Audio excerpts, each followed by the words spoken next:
हरिओम। मैं आचार्य श्रीकांत शर्मा आप सभी को श्री एस्ट्रोलॉजी वर्ल्ड चैनल पे स्वागत करता हूँ। आज का हमारा विषय है इष्ट देवता।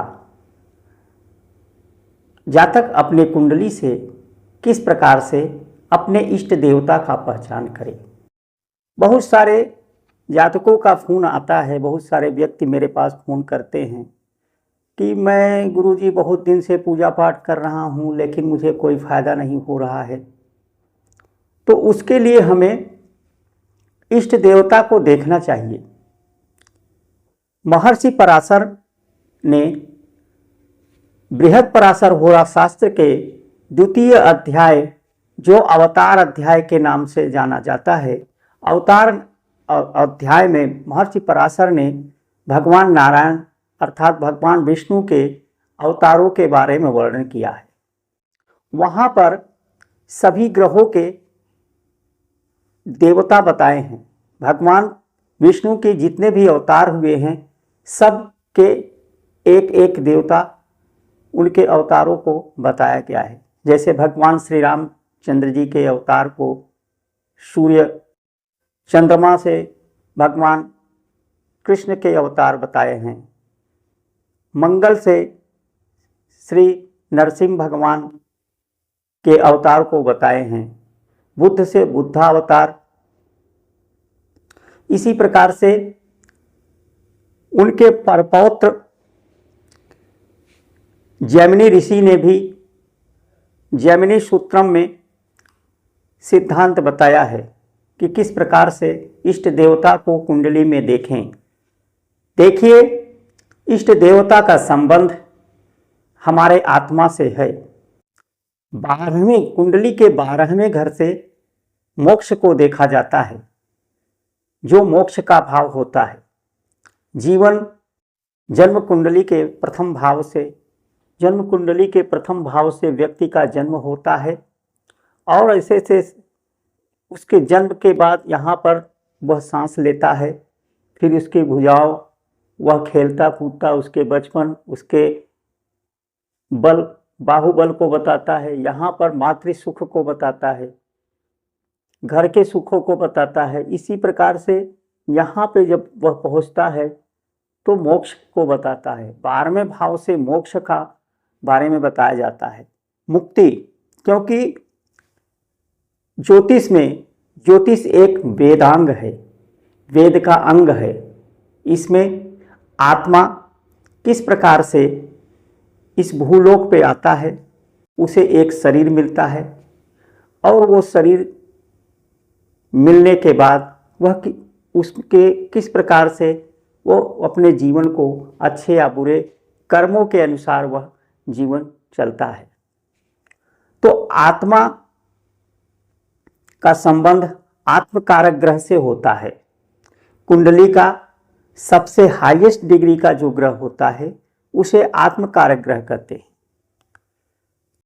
आत्मकारक ग्रह देखने के लिए जन्म कुंडली में हमें जन्म कुंडली खोल लेना है। जन्म कुंडली में जो सबसे ज़्यादा अधिक डिग्री का ग्रह होता है उसे आत्मकारक कहते हैं।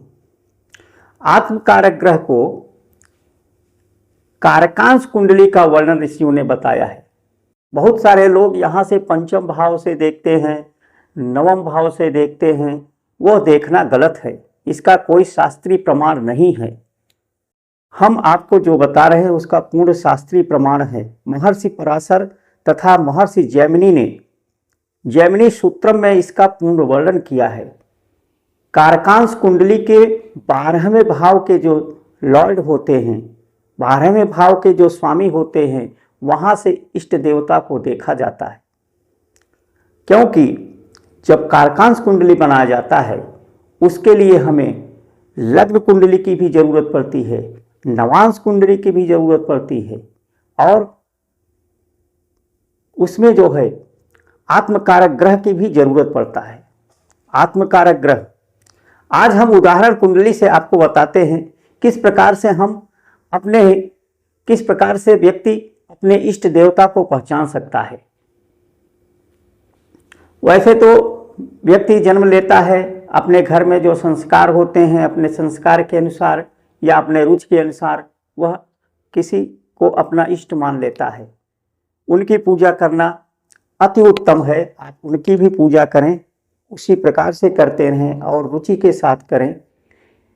और अपने कल्याण के लिए, आत्मा के कल्याण के लिए आप इष्ट देवता का पूजा यदि प्रारंभ करेंगे तो आपके जीवन में किसी भी प्रकार का कोई तकलीफ नहीं आएगा। जब भी आप संकट में पड़ेंगे, उन भगवान के पूजा करेंगे, उन देवी की पूजा करेंगे, उन देवता का पूजा करेंगे तो जरूर ही आपके वो सहायक होंगे और आपको मोक्ष की प्राप्ति होगा। तो आज हम आपको सबसे पहले बताते हैं किस प्रकार से हम किस ग्रह से किस देवता को देखा जाता है। यहाँ पर सबसे पहले देखेंगे, यदि हमारा पुरुष राशि में यदि पड़ता है, पुरुष राशि में वह राशि पड़ता है तो उसके जो देवता होंगे वो देवता होंगे।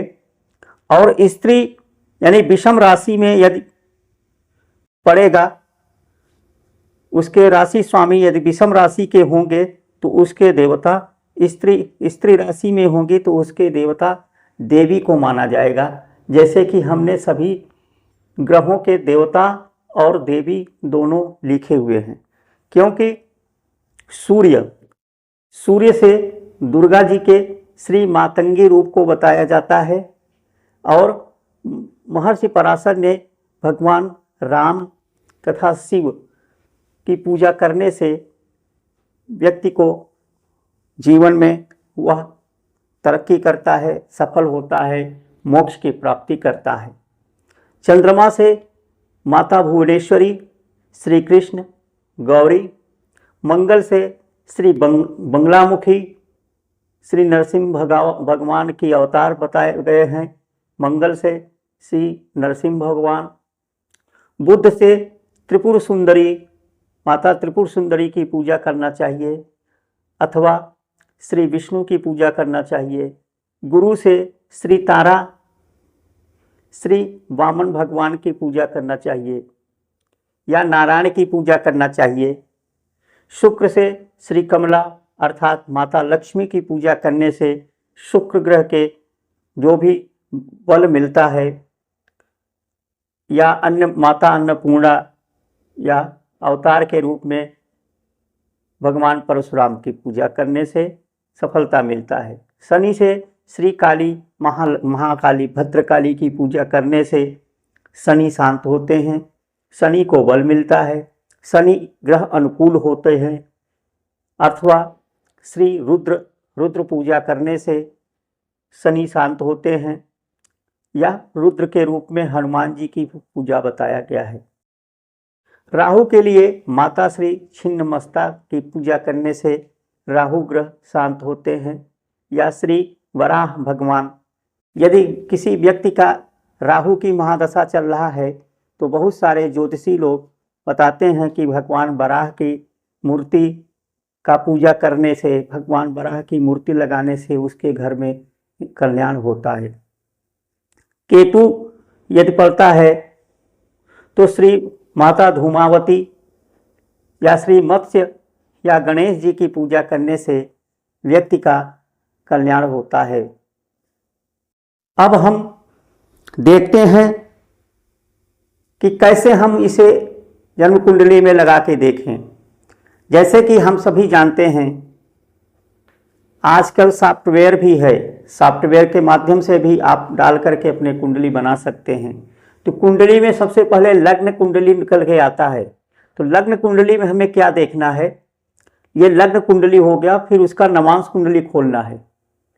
सबसे पहले लग्न कुंडली में देखना है कौन सा ग्रह आत्मकारक ग्रह है।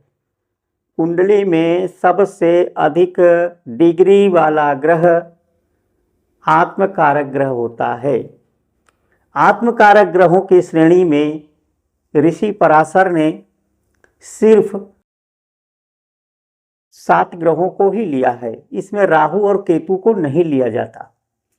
इन 7 ग्रहों में देखना है सबसे हाईएस्ट डिग्री क्या है। तो यहाँ पर जब देखा गया तो सबसे ज़्यादा डिग्री चंद्रमा का है, जो 29 डिग्री 11 मिनट का है।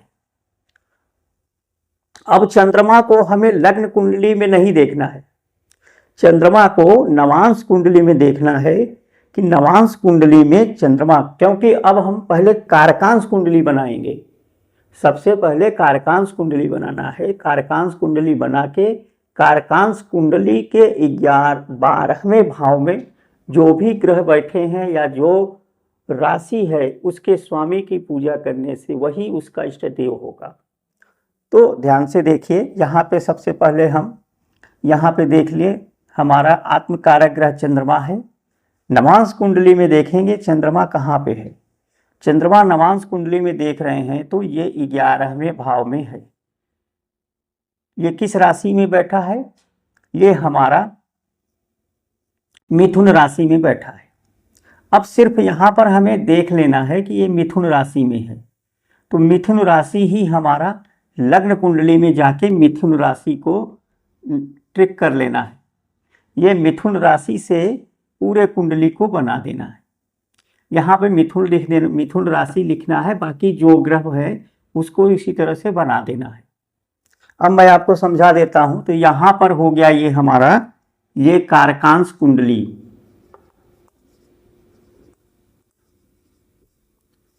इसको कारकांश कुंडली बोलते हैं। कारकांश कुंडली हमारे ज्योतिष के, हमारे कारकांश कुंडली में सबसे हाईएस्ट डिग्री ग्रह अब यहाँ पर बन गया। अब ये हमारा कारकांश कुंडली तैयार हो गया। अब कारकांश कुंडली से 11वें भाव को देखना है। कारकांश कुंडली से यहाँ पर कारकांश कुंडली से 12वां भाव जो होता है वो हमारा मोक्ष कारक ग्रह होते हैं। वो हमारे आत्मा के मोक्ष दिलाने वाले भाव होते हैं। तो यहाँ से गिरने पर ये 12वां भाव ये हमारा वृषभ राशि आया। ये वृषभ राशि आया। अब वृषभ राशि, अब वृषभ राशि के स्वामी कौन होते हैं? यहाँ पे यदि कोई ग्रह बैठा है तो उसको ले लेंगे, नहीं कोई ग्रह बैठा है तो वृषभ राशि के स्वामी को लेंगे। तो वृषभ राशि के स्वामी शुक्र देव हैं। जैसा कि वृषभ राशि कौन से है, ये सम है कि विषम है? तो ये हमारा विषम है। तो विषम के लिए क्या देखना है?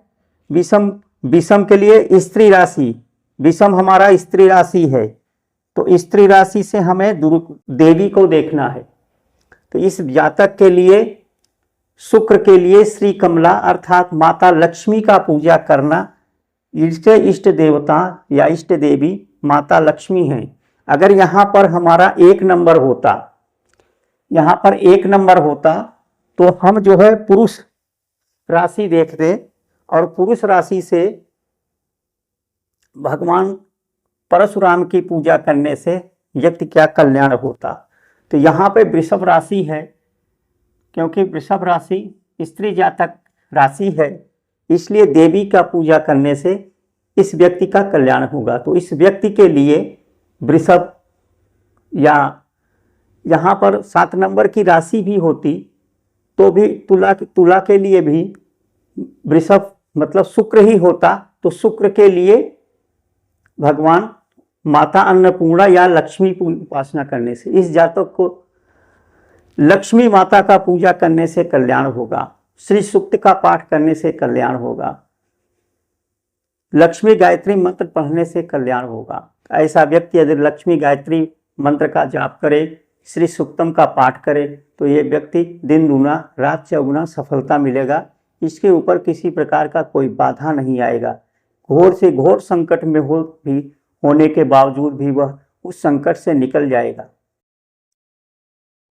अब मान लो यहाँ पर इष्ट देवता मान लो यहाँ पर हो, इस राशि में आ जाए। समझाने के लिए मैं बता रहा हूँ। जहाँ पे दो से अधिक ग्रह बैठे हों, तो यहाँ पर देखना है कि इस ग्रह में, इस भाव में सबसे अधिक बलवान ग्रह को देखना है। तो इस भाव में सबसे अधिक बलवान ग्रह कौन सा है? तो इस भाव में सबसे अधिक बलवान ग्रह शनि ही है, क्योंकि शनि यहाँ पे स्वराशि का है। और कोई ग्रह तब बलवान होता है जब अपने ही राशि में बैठा हो। तो यहाँ शनि अपने मूल त्रिकोण राशि में बैठा है, तो मूल त्रिकोण राशि में बैठने से शनि यहाँ सबसे ज़्यादा बलवान हो गया। और फिर देखेंगे कि ये जो राशि है, ये राशि सम है कि विषम है, क्योंकि ये सम, ये यहाँ पे ये विषम राशि है। तो विषम राशि के लिए, विषम राशि जो चूंकि हमारा पुरुष राशि होता है, तो पुरुष राशि के लिए देवता होंगे, इनके इष्ट जो है देवता होंगे।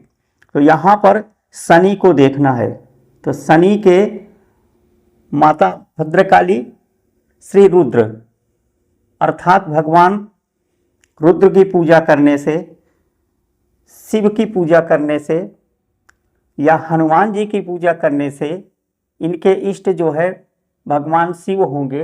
रुद्र रूप में किसी भी देवता की पूजा कर सकते हैं। रुद्र या स्वयं रुद्र की पूजा करें या हनुमान जी की पूजा करें, क्योंकि हनुमान जी को भी रुद्रावतार ही माना गया है। तो इस प्रकार से इस जातक के लिए इनकी पूजा करने से कल्याण होगा। इस प्रकार से आप लोग अपने अपने कुंडली में लगाइए और इसको देखिए, और इसे आप स्क्रीनशॉट ले लीजिए, इसको स्क्रीनशॉट लेकर के रख लीजिए। कुछ भी न समझ में आए तो वह कमेंट बॉक्स में लिखिए, और इसके संबंधित मंत्र भी मैं आपको बताऊंगा। आप किसी प्रकार के मंत्र या किसी प्रकार का आपको यहाँ पे समझ में नहीं आ रहा है, तो आप बेझिझक मेरे नंबर पे फ़ोन कर सकते हैं, आप हमसे कांटेक्ट कर सकते हैं। आप हमारे वीडियो को लाइक एवं सब्सक्राइब करें तथा इसे शेयर करें। इन्हीं शब्दों के साथ हम आपसे विदा लेते हैं। हरिओम।